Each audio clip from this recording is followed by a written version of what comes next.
Assalamu alaikum students. I am your teacher of the subject English, Miss Sana. How are you all? I hope you are fine and are quite safe. So students, let's start our lecture number 3 of class 6. Please open your books from page number 8. Students, we are reading about an imaginative and adventurous story, Nicobovinus. In our previous lecture, we read that Nicobovinus had trapped into a serious situation. A man was behind his and he was trying to get escape from that man. And Rosie was outside the garden. From here, students, we will start our story. Chapter number 2. Nicobovinus ran as fast as he could. Across the lawn, down the path, round a hedge, and into a little shed, and bolted the door. "Open up!" cried the man, and the hinges creaked and the door shook as he banged it with his fist. निकोबोविनस बहुत speed से पूरे garden में इधर उधर भागता है. Round a hedge. Hedge students कहते हैं फेंस को. Please write down the meaning. Fence is a protection of plants to keep them away from animals. और इस तरह वो भागता भागता एक शेड का स्टूडेंट मीनिंग नोट कर लें. A little room to keep animals. एक छोटा सा कमरा जो कि एनिमल्स को रखने के लिए इस्तेमाल होता है और वहाँ पे जाकर छुप जाता है. And bolted the door. और दरवाज़ा लॉक कर लेता है. अब वो आदमी उसने निकोबोविनस को उस शेड में छुपते हुए देख लिया है. अब वो आगे उसे निकोबोविनस को कहता है ओपन अप, डोर ओपन करो. और वो इतनी ज़ोर से डोर को नॉक करता है कि डोर की हिंजिस स्टूडेंट्स कहते हैं जॉइंट्स को. डोर के जो जॉइंट्स होते हैं जिनसे डोर वॉल के साथ अटैच होता है, वो बहुत ज़्यादा क्रीक साउंड, मतलब हार्श साउंड आती है उसमें से, और दरवाज़ा बहुत ज़ोर से हिलता है और वो डोर को बहुत ज़ोर से नॉक करता है. That door's not going to last long, thought Nicobovinus to himself, and he dragged a large old stone roller up against it. अब निकोबोविनस सोचता है कि दरवाज़ा ज़्यादा देर तक तो नहीं ठहर सकता, ये गिर जाएगा, टूट जाएगा. तो वो उस शेड में एक बहुत बड़ा रोलर, कहते हैं students a heavy cylindrical stone को, उसको खींच के दरवाजे के साथ लगा देता है. Open this door at once, do you hear? The man was shouting, but Nicobobinus didn't hear anything at all. He was too amazed by what he had found. आदमी बाहर खड़ा शाउट कर रहा है कि दरवाज़ा फ़ौरन से पहले खोलो, क्या तुम्हें सुनाई देता है? लेकिन निकोबोविनस उसकी बात बिल्कुल भी नहीं सुन रहा. स्टूडेंट्स, निकोबोविनस बहुत ज़्यादा इमेज्ड है. इमेज्ड मीन्स सरप्राइज्ड है. निकोबोविनस को उस शेड में कुछ ऐसा मिला है जिसकी वजह से वो बहुत ज़्यादा सरप्राइज्ड हो गया है. Now students, let's see Nicobobinus को उस शेड में क्या मिला है. You will have to come out eventually, the man was saying, and the longer you leave it, the worse it will be for you. Eventually का meaning note करें. finally, worse mean bad. अब वो man निकोबोविनस को threat करता है कि आखिरकार finally तुम्हें बाहर तो आना पड़ेगा, और जितना तुम लेट बाहर आओगे उतना ही तुम्हारे लिए बुरा होगा. But he could have saved his breath. Nicobovinus was on his knees examining what he had revealed when he moved the roller. He brushed off the dust and undid the catch and then lifted it up. अब निकोबोविनस अपना सांस रोक के उस एक चीज़ को देख रहा है जो उसको वहाँ पे मिली है. एग्जामिनिंग का मीन होता है लुक केयरफुली. बहुत गौर से, ध्यान से अपने घुटनों के बल बैठ के निकोबोविनस उस चीज़ को एग्जामिन कर रहा है. और स्टूडेंट्स, वो जो भी चीज़ थी वो निकोबोविनस को रोलर को साइड पे करने की वजह से नज़र आई थी. अब वो वहाँ की डर्ट को अपने हैंड से साफ़ करता है. अनडीड मीन होता है अनलॉक और ओपन, और कैच मीन होता है हैंडल. अब वो हैंडल को अनलॉक कर रहा है और उसको ऊपर की तरफ उठा रहा है. Right, I'm going to break this door down, said the man. And then, because he knew he would have to repair the door himself, he added, Do you hear? और अब वो मैन जो है वो निको बॉबिनस को थ्रेट करता है, ओके मैं ये दरवाज़ा ब्रेक कर रहा हूँ। और बाद में इस बात का रियलाइजेशन थी उस मैन को कि ओबियसली वो उस गार्डन का केयर टेकर था, तो वो उसको डोर खुद रिपेयर करवाना पड़ता। तो वो मज़ीद कहता है, तुम्हें मेरी बात सुनाई दे रही है? बट निको बॉबिनस didn't hear. Nicobobinus had disappeared through the trap door he had discovered. Students, यहाँ पे हमें पता चल गया कि निको बॉबिनस को वहाँ पे ऐसी क्या चीज़ नज़र आई थी जिसकी वजह से वो इतना ज़्यादा सरप्राइज था। And was running down stone steps that were slippery with slime and the smelt of graveyards and that went down and down deeper into the ground until it became pitch black. लेकिन निको बॉबिनस उस man की बात नहीं सुनता।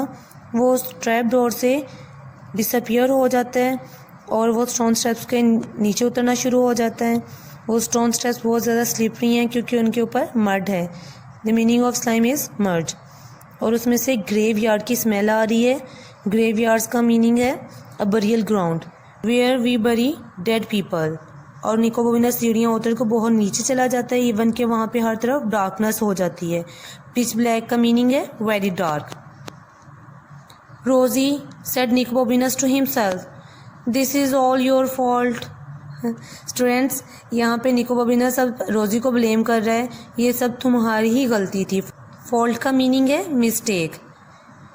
He heard his heart pounding and his steps echoing along the dark rock of the narrow passageway until all at once there was nothing, and before he realized he was falling in the blackness he was.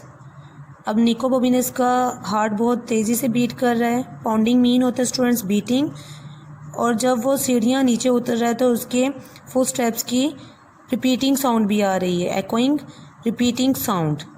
Dang कहते हैं wait को। और जब वो सीढ़ियाँ नीचे उतर रहा है तो उसके फुट स्टेप्स की आवाज़ भी आती है। और एट वंस निको बॉबिनस को रियलाइज़ होता है कि वो पैसेज कहीं भी नहीं जा रहा, उसका एंड नहीं हो रहा है कहीं भी। और उसको लगता है कि वो बिल्कुल ब्लैकनेस मीन डार्कनेस में चला गया है। Now move to the next page students. Several thoughts flashed through his mind at the same time. The first was something along the lines of bother, only a bit ruder. The second was a rather unkind thought about his best friend who had instigated the whole expedition, and it involved her dangling over a snake pit, while numerous fierce dragons flew at her chanting, How could you do it to him, poor Nico Bobinus?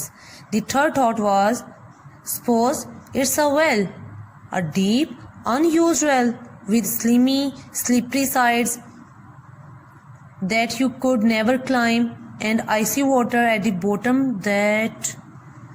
अब students, निको बॉबिनस बहुत बुरी situation में फंस गया है और वहाँ पे अब उसको बहुत सी थॉट्स आ रही हैं। फ्लैश का मीन होता है अपीयर सडनली। और सबसे पहला ख्याल जो निको बॉबिनस को आता है वो ये है कि वो परेशान है, लेकिन ये थॉट इतनी ज़्यादा प्रॉब्लमेटिक नहीं थी। दूसरा जो ख्याल उसको आया वो अपनी बेस्ट फ्रेंड रोजी के बारे में था, हु हैड इंस्टिगेटेड का मीन होता है स्टूडेंट्स स्टार्टेड एक्सपीडिशन जर्नी, जिसने ये सारा जर्नी स्टार्ट किया था, क्योंकि ये रोजी का प्लान ही था ना कि लैंड्स ऑफ ड्रैगन को एक्सप्लोर करते हैं। अब निको बॉबिनस का दिल कर रहा है कि वो रोजी को एज अ पनिशमेंट स्नेक पिट के ऊपर हैंग कर दे। डैंगलिंग का मीन होता है हैंगिंग, जहाँ पे काफ़ी न्यूमरस मीन होता है मैनी, फियरस, डेंजरस, ड्रैगन्स उसके ऊपर शाउट करें। चैंटिंग का मीन होता है शाउटिंग, कि तुम बेचारे निको बॉबिनस के साथ ऐसे कैसे कर सकती थी। अब ये निको बॉबिनस रोजी के बारे में सोच रहा है। और जो तीसरा ख्याल स्टूडेंट्स निको बॉबिनस को आता है वो ये है कि मे बी जहाँ पे निको बॉबिनस स्टेयर्स उतर रहा है वो एक वेल हो, वेल कहते हैं कुआं, और एक ऐसा वेल जो बहुत डीप हो, अनयूज हो, काफ़ी अरसे से उसको किसी ने यूज़ ना किया हो, और उसकी साइड्स बहुत ज़्यादा मडी हों या स्लिपरी हों कि वो उनके ऊपर दोबारा कभी वापस क्लाइम नहीं कर पाएगा, और उस वेल के बॉटम में बहुत कोल्ड वाटर हो, आइसी वाटर हो। At this point, he discovered it was not a well. He made this discovery very suddenly and very painfully. Oh, thank God, friends. अब निको बॉबिनस को पता चलता है ये कोई वेल नहीं है, लेकिन उसको ये कैसे पता चला? बहुत सडनली पता चला और बहुत पेन के साथ उसको ये पता चला। ओह, said Nico Bobinus. And he lay there in the pitch blackness with not a single breath left in his body for what seemed like the whole winter but was probably only a few seconds. निको बॉबिनस को pen हुई है और निको बॉबिनस उस dark passage में बिल्कुल still let जाता है और देखने से ऐसे लगता है जैसे निको बॉबिनस की बॉडी में एक भी सांस बाकी नहीं रहा, क्योंकि जो हुआ था वो हुआ तो एक लम्हे के लिए था, लेकिन निको बॉबिनस को लगा ये पूरा विंटर सीजन है। He came to himself in fact just as a stone hit him on the head.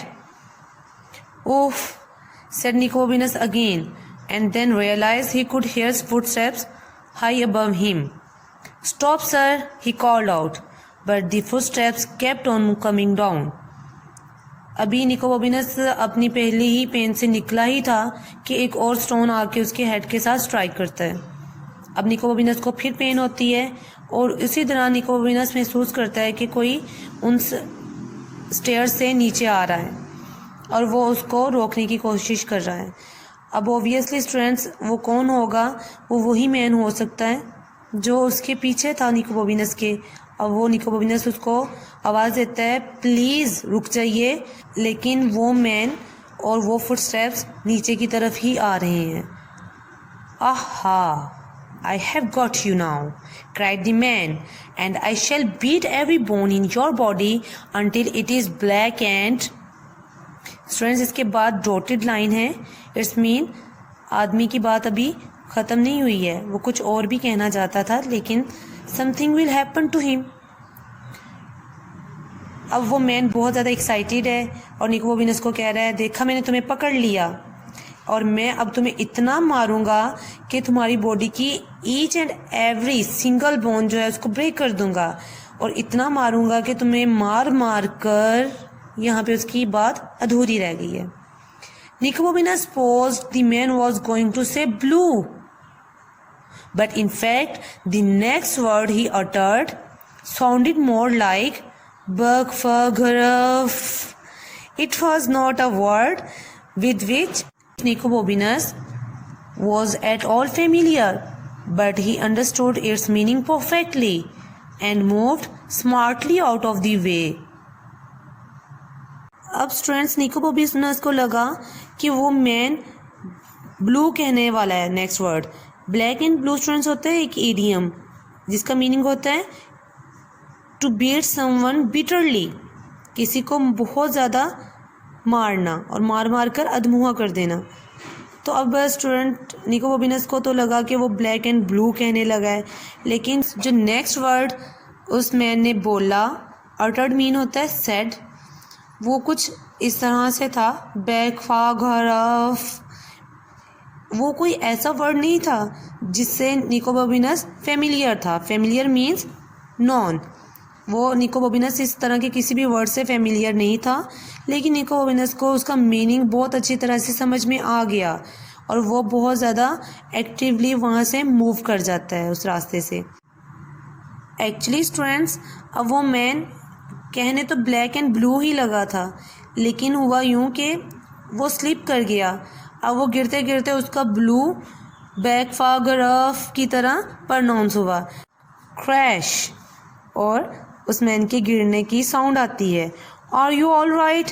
He asked. There was silence. अब निको बॉबिनस उस मैन से पूछता है, are you okay? But students, Nicobobinus को कोई reply नहीं मिलता। Nicodemus felt his way back in the pitch dark until his hand touched the man's leather jerkin.